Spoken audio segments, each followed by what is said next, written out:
This is the Digital Shelf Insider podcast of Metrics Card.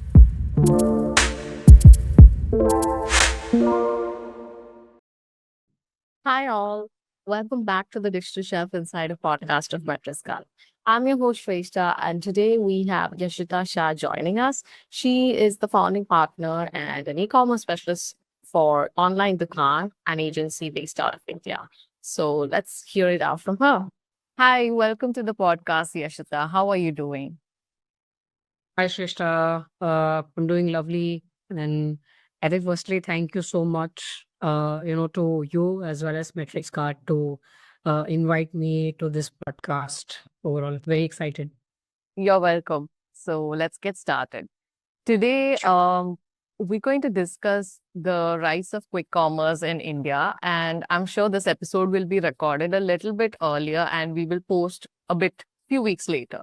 So right now, I want to talk about what we saw just last week during Akshaya Tritiya.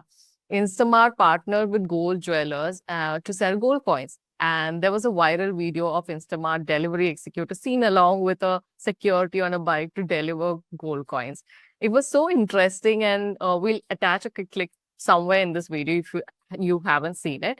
What do you think about this move, Yashita, to sell gold coins on quick commerce? Does that buy consumer trust anyway? I think firstly, quick commerce, if we see the journey with their progress across cities, across platforms, I think that's getting very, very interesting. Number one, I think gone are the days when they were only focusing on essentials or mid premium categories. I think the gold example that you have just spoken about. So I personally also happened to see the video. We also had a conversation at our agency as well as with some client partners who are selling, premium products. Our takeaway of this entire learning is twofold.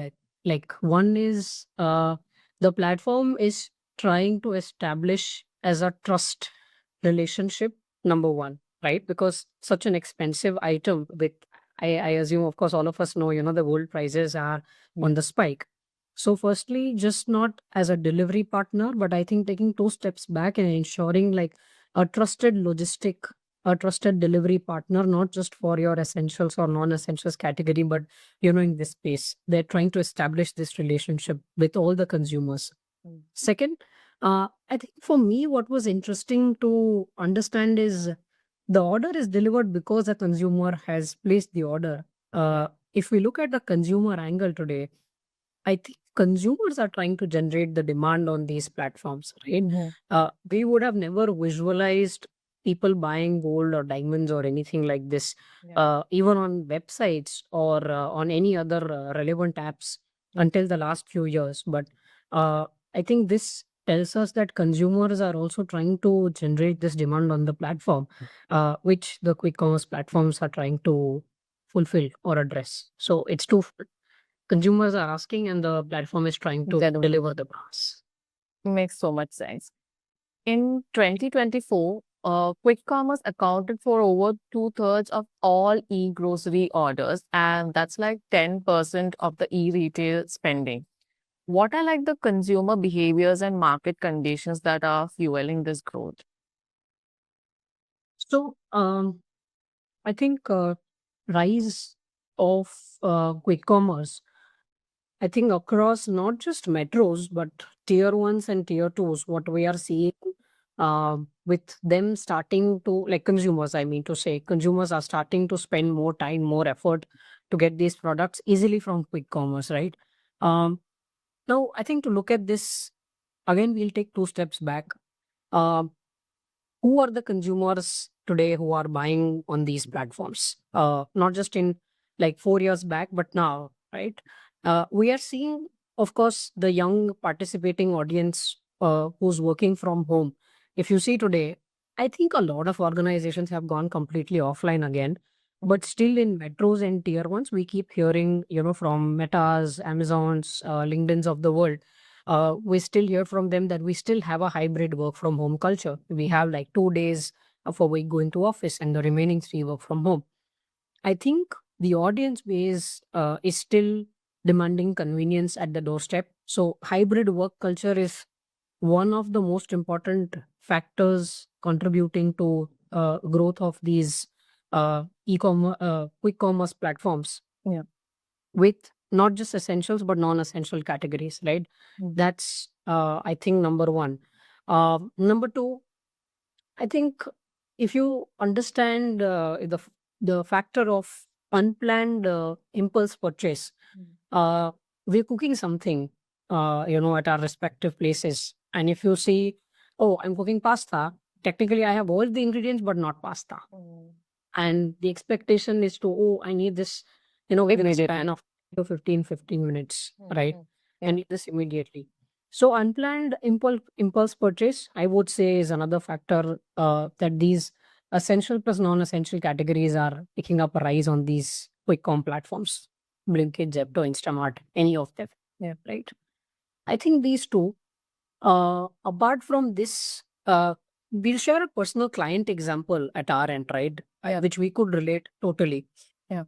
Uh, it's an art and craft category, a Mhm. category where people like to shop on Amazon or on specialist platforms, or people actually like to go to offline stores, view the boxes, and then buy. Okay. Right. When we were trying to list one of our clients on the platform, Zepto as well as Instamart, it was very interesting to see like the onboarding was done and we started seeing floating of orders. And this is a Mm. board games category, I would Yeah. say, which also has board games, card games, all of it. Yeah. And it was interesting to see, people have typed keywords while searching for the product. Mm. Gift for kids under 999 overall. And our client product was a perfect fit, which means how is this demand growing is consumers are also looking to buy gifts at convenience when they don't have time to step out to the store, or when they don't have the time to wait for an Amazon parcel to arrive at next day.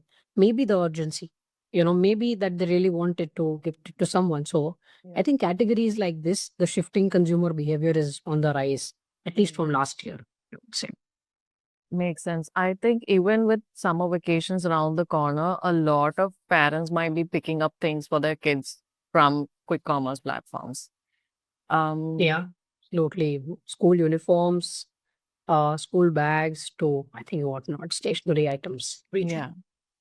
Now players like Zepto and Blinkit are still burning cash. When we take into account the order volume or the basket size and infrastructure, what do you think has to change for unit economics to actually work for them?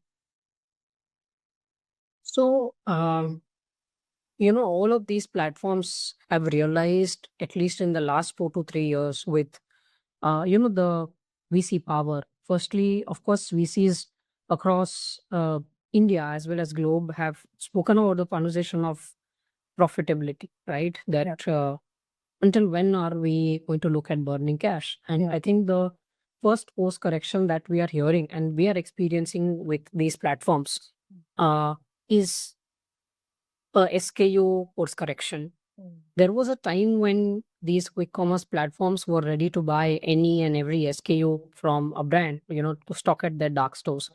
But now they are being very mindful. They're picking up products with a specific AOV, with a specific demand. They are taking limited catalog items from, even established brands. I'm talking about the giants, the FMCG giants Yeah. of India or across the world as well, where they're stocking up. That's number one. Number two, uh, I think advertising monetization is on the rise. Yeah. There was a time when Amazon was only considered like a self-serve platform for sellers and brands to scale. Yeah. Now, with Blinkit, with Instamart's self-serve ad dashboard, when they are making partnerships with establishing plus new brands on the platform, I think the conversations with all these brands is also being that they are not just taking the base margins to have these products on the platform, but they are also taking commitments from the brand in terms of the marketing spends, which is going to help course correct, their P&L at some point in time. There was a time when the advertisement banners or, the way that media planning and buying used to happen on these platforms was very, very nascent. But Yeah. that's changed now. I think that's second avenue. Third, very, very important call that we are hearing from Zepto, we're observing on Blinkit as well, is the ad order value or the average order value is being targeted to go on upwards of 500 plus. Only that is when the the effort or the consciousness of getting this order delivered at the convenience within a radius of, let's say, 2 kilometers or even less than 2 kilometers, it will make monetary sense or a PNL sense when the ticket size of a basket is also slightly more higher. And when will the ticket size of the basket be higher? When the SKUs are going to be at least 300, 500 and above. So many of these platforms have started delisting products below 150, 200 until and unless it doesn't make sense for them in terms of the volume. If it is a volume which makes sense for them to stock across, I think then it is fine. Otherwise, they have already taken a course correction. So I think these are some factors which are they are not being accounted right now, but I think platforms have taken this course correction almost since last year with multiple brands. Yeah, that makes sense. How does packaging and product innovation play out in quick commerce? Because I'm sure when we consider, I mean, for brands, earlier it was just about the e-commerce platforms, the Amazons and all. But right now it's more based on convenience and impulse buying. So the packaging size is never going to be the bulk sizing anymore. The brands need to consider more smaller, compact sizes also. Uh, so uh, packaging and innovation, I think as a subject, when so I'll just share a little story from the early days. Okay, so when ecom entered with Amazon and Flipkart of the world earlier in 2014, 2015, there was very less importance in terms of packaging. And the pump packs, if you correlate to semi-solids or liquid portfolios, I think these were the first platforms which pushed the brands to have pump packs Yes. as a packaging innovation to help delivery timelines, stocking, have damage-free deliveries, right? Yeah. Now, there are two things and two steps ahead in terms of the innovation. One, uh, the model of quick commerce is more of storing the products in their gray and the dark stores, right? Yes. So I think the gray and the dark stores are first requesting back that they have these dark store shelf friendly packs, firstly, Yeah. which is going to have stacking ease, which is going to have storage ease, right? So, Yeah. for example, I'll give you a recent example. We ordered a few grocery items at home, Yeah. and we were surprised to see the way that cheese as a product or as a commodity was packed and the way it was delivered. Yeah. The delivery for us came within, I think, 4 minutes, literally God. 4 minutes. Yeah. And that's only possible when the shelf was so well arranged. Mm. The bag was so ready that the person had to just pick up and get delivered, right? So, first, Yeah. I would say the shelf friendly packaging for storage. Yeah. Number two, I think for delivery, it's not something new with all the bubble wraps, with all the boxes and all of that. That anyway, the brands are conscious. Yeah. Two, we are also seeing some shift in terms of eco-friendly slash sustainable packs. If I were to put it, some products are coming not just in your plastic bags, but also seeing them in uh, those kind of paper products which are slightly more eco-friendly, not the but the newer ones Yeah. which are more friendly. That's two. Third, I think we heard this from our brands, our client brand partners as well.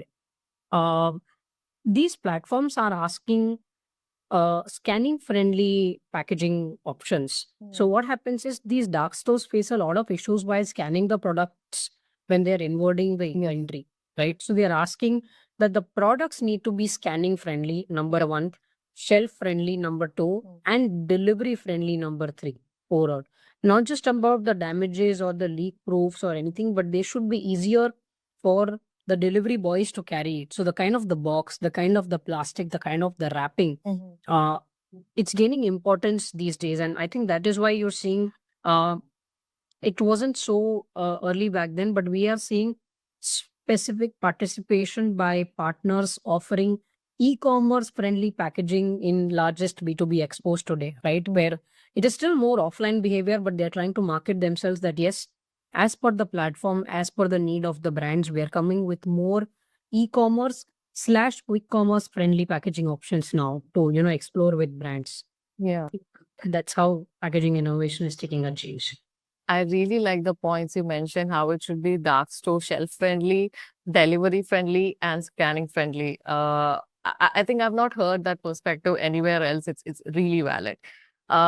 Is this still an urban story, as in the quick commerce platforms, or do you think it's slowly penetrating into the smaller cities? The reason I ask is also because I stay in Kochi, and somewhere towards the outskirts, like 20 kilometers away. Quick commerce hasn't reached me.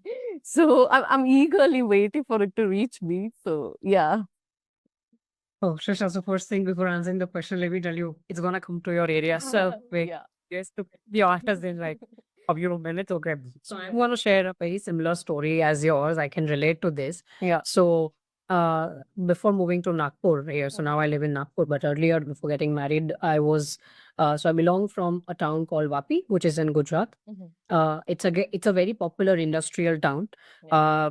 Where you have the lead manufacturers of chemical corrugation paper, etc. All of it. Yeah. So I remember the excitement when quick commerce entered our place, Yeah. and we would get delivery, in less than 15 minutes. It Mm. was just a day of hope, and we see the excitement coming in. Yeah. Of course, having said that, we do not still have all the quick com platforms there. It's Blinkit who has started it still. Yeah. I think we're still waiting for Zepto and Instamart to come to our place, right? So that's, I think, a very core relatable story. Yeah. Okay, now let me throw some light on urban versus rural story, and I think people keep asking us this. If this question was about 2 years back or 3 years back, I would say it was still more of metro and tier. So how we look at urban is we take it down into metros and tier ones, right? Yes. Today, tier twos and tier threes are also gaining popularity with quick com platforms in terms of their penetration in these cities. But we'll have to look at what is the difference of how these platforms are trying to enter tier two and tier three versus a metro and tier one. Yeah. So let's understand, I think, metro plus tier ones first. Yeah. How is the shopping behavior for these cities is frequency of order is at least 3 to 5 times in a week with an average ticket size of 300 to 500. So they are okay to pay for convenience. Yes. They will pay for the delivery charges 30, 40, 50. I think even ready to pay up to $100 Yes. because they need convenience at doorstep. So higher frequency to order, there is no resistance to pay the delivery fee. And even the basket size, when we look at, right, it just doesn't compose of essentials, but we see a lot of mid premium to premium categories also being bought in. Yeah. Okay, so this is metros and tier ones. The behavior of tier two and tier three is slightly more different. Mm. Now, when we talk about tier two, tier three, there is still the resistance of paying the delivery fee if it extends beyond a certain amount. Okay? Definitely. So, experiencing when we are even talking to these platforms and brands, we are observing the basket behavior. They first try to order once or twice at a weekly level, not more. Okay, why? They try to make the basket size to $700,000. So, firstly, the delivery fee Yeah. gets paid off, right? Yeah. Number two, they still are looking forward to get some discounts, some lucrative offers. They keep looking at all of that. So, they're still able to save there. So, firstly, basket size is slightly bigger. Number of times or the frequency is slightly less. Yeah. And they keep looking for the promotions or discounts because there's still a mentality, right? If I've shopped worth 1,000 or $1,500, still need to get some basket level offer, right? Overall. Yeah. So we're seeing this. Plus, I think the kind of commodities which are being bought between metro tier ones and tier two, tier threes, from a demand point of view, of course, supply is going to be restricted because these platforms are not going to launch each and every SKU. But even if we consider from a demand point of view overall, it is still more towards the essential plus mid premium. The luxury and the premium is still going to take some time on, for tier two and tier three segments as of now. But shoppers are evolving. They are trying to demand more products, right? If that makes sense. Makes sense. With quick commerce capturing like a bigger share of the e-retail spendings, what strategies do you think are traditional retailers implementing to sort of compete or collaborate with these platforms? Because right now we see even the fashion platforms like Nykaa everyone is like having a quick commerce platform of theirs. So what do you think? So, I think when it comes to the traditional retailers, when they are trying to pivot their strategy, the first thing that we are hearing, even when we walk down the store to a traditional retailer, we're seeing one change of mindset or shift is they have at least accepted the point that those stores have to go omni-channel. When I say omni-channel, physical presence is going to stay in. There is always going to be the fixed set of consumers who are going to walk in, experience the shelf products, put it in the basket, go to the billing counter, and then buy. Okay. But there are equally the other customers or consumers who want some convenience at their doorstep, but they want it from that particular traditional store. Okay. So let's say I'll give you an example of a Sharma store. I'm just taking an example that I could relate to. So the Sharma store has been delivering to our house now for almost 10 years. Okay. Now we see there is a change. Yes, we don't want to go to the store, but we prefer having a delivery coming from that store because of the long term relationship from with buying from them. Number two, the kind of discounts or the freebies etc provided from them, that's also a lucrative side. What we're experiencing is these stores are partnering with Dunzos and Swiggies of the world to get deliveries to a specific radius well within the radar. Earlier, back then, they were only partnering with limited partners. But now, just like Dunzos and Swiggies, they are ready to partner with every other platform so that the kind of sales that even they are getting is going to amplify. If not increase, it's going to become more efficient. The basket size is going to go bigger. Their efforts are going to go down, right? Because back then, before I think 5 years, these stores will still have delivery partners or delivery boys. But beyond the point, how many are they going to increase, right? The staffing is going to be limited. Right? Number one.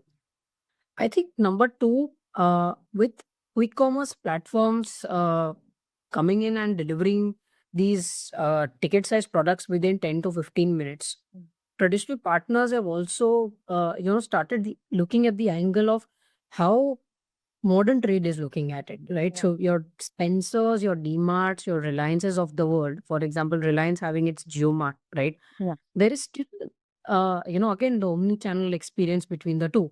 As a consumer, the click and collect kind of an option, right?